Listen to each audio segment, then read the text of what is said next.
My name is King Solomon Enoch, and today I want to show you how to create simple carousel using Photoshop.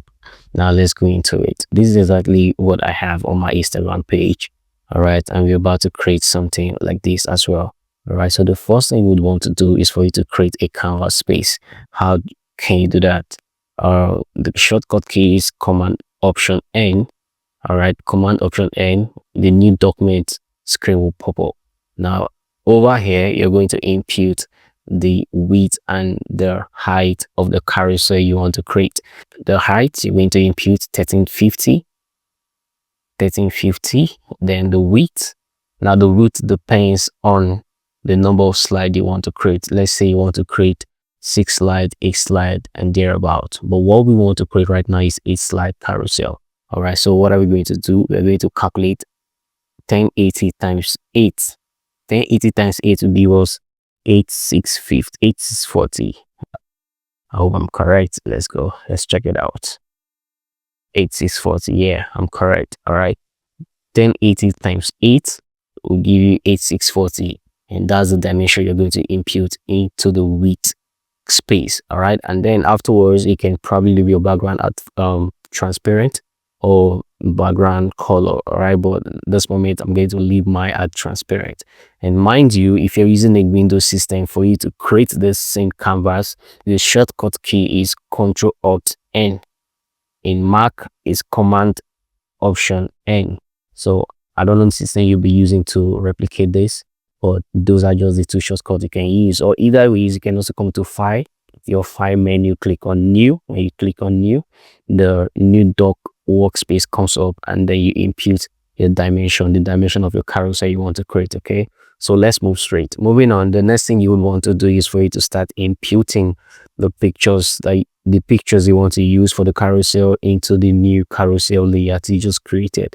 All right, so just exactly what I'm doing right now. Drag and drop. You just drag and drop. So for the sake of time, I will just arrange the carousel, and then we'll come back into how to export it and the other necessary step that you need to take.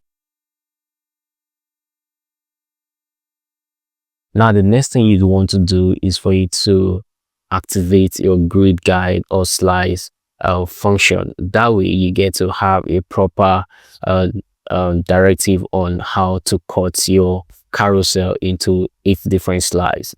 I don't know the version of Photoshop you're using at the moment. If you're using Photoshop probably 2024, 2022, at the moment I'm using Photoshop 2025. All right. In other Photoshop, how to locate your guide and grid slides function, you might be seeing preferences instead of settings. All right. So based on the fact that I'm using Photoshop 2025, instead of preferences, what you're going to be seeing at the moment is settings. So when you click on the settings, come down to your guide and grid slices, click on it. All right, then you click on that, and then this is where you're going to input. Come down to the grid line, the grid line, change it to 8. It was 6 before, change it to 8, or you change it to 8, and that's all you need to do right here. You just click OK. Now the reason why you're changing your subdivision to 8 is because we want to create 8 slide carousel. All right, so it's that simple. All right, so for you to see the grid that you just applied into this carousel, all right, you hold your command semicolon. If you're using Windows, you hold your control semicolons button, and then it just pops up. All right, so when it pops up, the next thing you're going to do now is for you to slice your carousel depending on the number of pages that you just applied. Don't forget, we are slicing into, don't forget, we have 8 slides. All right, so we have to slice into 8 different places. Okay, so let's get that done. The next thing you want to do is to pick a slice, and you pick a slice, then zoom close and make sure you're slicing from the beginning. Slice from the beginning. All right, and make sure if you're slicing, look at the ratio by the side of your cursor. Make sure it is exactly 1080 1350. All right, so when you're done, leave it, then go to the second one, then you slice. 1080, 1350, don't forget.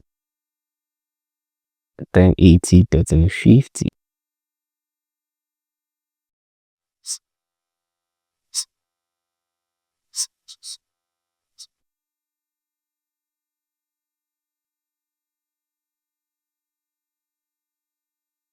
All right, there you do the same. So do the same to this third one. Slice 1080, 1350. So you keep slicing till you get to the last part. 1080, 1350. All right. So that is it. That you keep sliding till you get to the last part, 1080, 1350. So after that, the next thing you're going to do is for you to export. Now, how do you export? Come to your file, click on export. Now this time around, you're going to use save for web. I don't know what you usually use for export, but if you want to export the carousel, you use save for web legacy. So when you click on save for web legacy, this window comes up. The next thing you're going to do, make sure you're exporting in JPEG format. It should be JPEG, pen quality 100, optimize, checked, and then everything here remains the same. Just click on save. When you click on save, then over here, the subsequent page that is going to come up, the format, leave it at image only. Image only remains. Settings, leave it at default settings. All right. Slices, leave it at all slices. Okay. Then you just click save. All right. So after you're done exporting, you open the folder. There you save the carousel. All right. Here's a carousel. You can send it to your phone and then you post it, on your Instagram page. So thank you so much for staying through this tutorial. If you're new on my channel, I want you to please give this video a thumbs up and probably subscribe to my channel. Thank you and God bless you.